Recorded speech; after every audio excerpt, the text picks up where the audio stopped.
Welcome back, scholars, for another day of research. Yesterday, we did a lot of research, and we learned that researchers share what they've learned through their writing. So, we began learning how to create an informational paragraph. And we have our anchor chart to tell us what each part of our paragraph should be.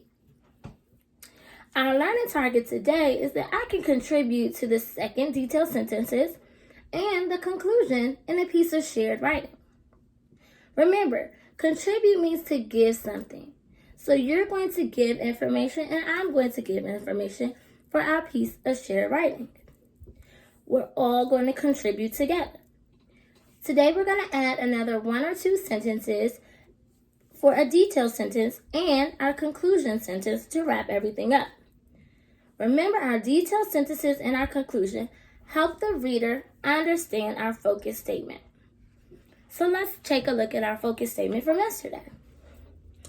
Our focus statement and what we've been researching was how do birds use their feathers to survive?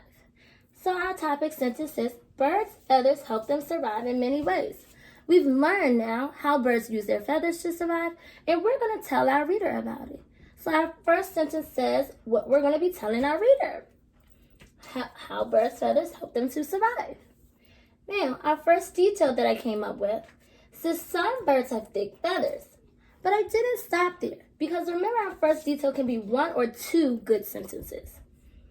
I said some birds have thick feathers, and then I put these feathers protect them from the sun like sunscreen.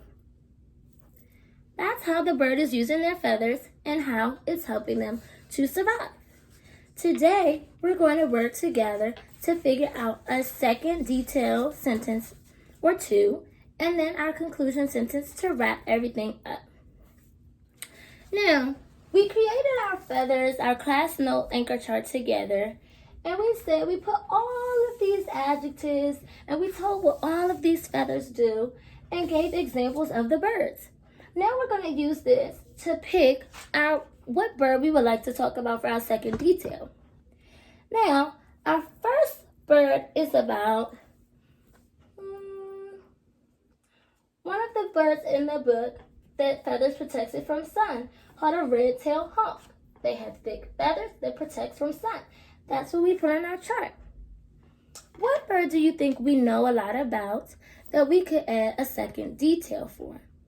Now remember, we cannot use the same detail and we cannot use the same bird.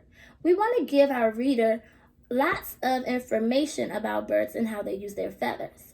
So we can use one of the other birds that we've learned about. I think that a peacock would be a good bird to talk about. We've done observational drawings of them. We've seen how they use their feathers and what they use their feathers for. Who can remind me what a peacock uses its feathers for? Exactly, to attract a mate, just like that mallard duck that we learned about. Now, we also have a peacock on our class notes. Our adjectives were fancy and pretty, and it said it attracts a mate. And the type of bird was peacock. So how could we put that into 1 or 2 sentences here? We could say, other birds have fancy feathers, right? If we want to put it in the same frame, like our first detail, this is some birds have thick feathers, and using our adjective, we could say other birds, because remember we're not talking about the same bird. Other birds have fancy or pretty feathers.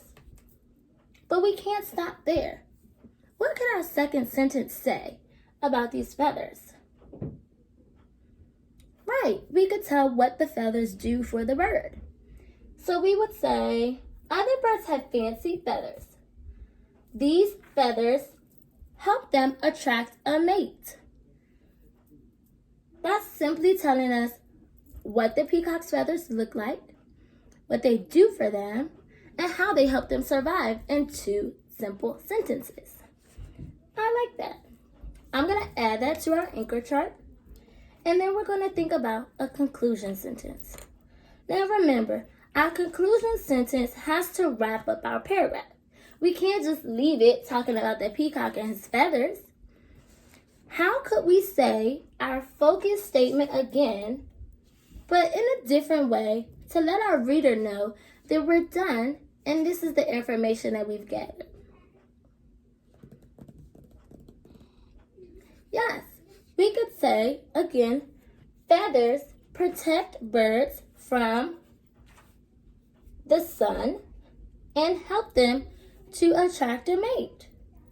Because that's what our details say here. So that could be our conclusion sentence. Feathers protect birds from the sun and help them to attract a mate. That's telling how they help them survive in many ways. I think that would be a great conclusion sentence for us. Now, if you guys have another idea of a conclusion sentence, I would love to hear it. I haven't added our second detailed sentence or our conclusion to our anchor chart just yet because I want to hear what you have to add. So please write me a conclusion sentence that we could maybe use, or maybe even a second detailed sentence. You can pick one or the other. A second detail in one or two sentences about a different bird, or a conclusion sentence to wrap up our paragraph in a different way. Today you're also going to draw another scientific drawing of a feather. But today's feather is called a flight feather. We're going to look back at our book so that we can see what a flight feather would look like. This last picture here is a flight feather. We drew a semi-plume feather the first day, and then yesterday we did contour. Today we're going to do a flight feather. What do you think a flight feather does? Exactly. It helps the bird fly. It's going to help our bird fly. Our second learning target for today is I can explain the purpose of a flight feather using pictures and words. So in your newest pages of your Birds Research Notebook Part 2, you're going to tell and draw about a flight feather. I'll post a picture in your dojo slides so that you can look at it. Remember to follow the drawing protocol of tracing the feather first and then drawing the outline. Then look closely at the details and try to draw the details as best as you can. We're looking for high quality work, and I know you guys won't disappoint me. Remember to always do your best and check in with me for math, and then I'll see you guys for our lunch bunch this afternoon. See you soon.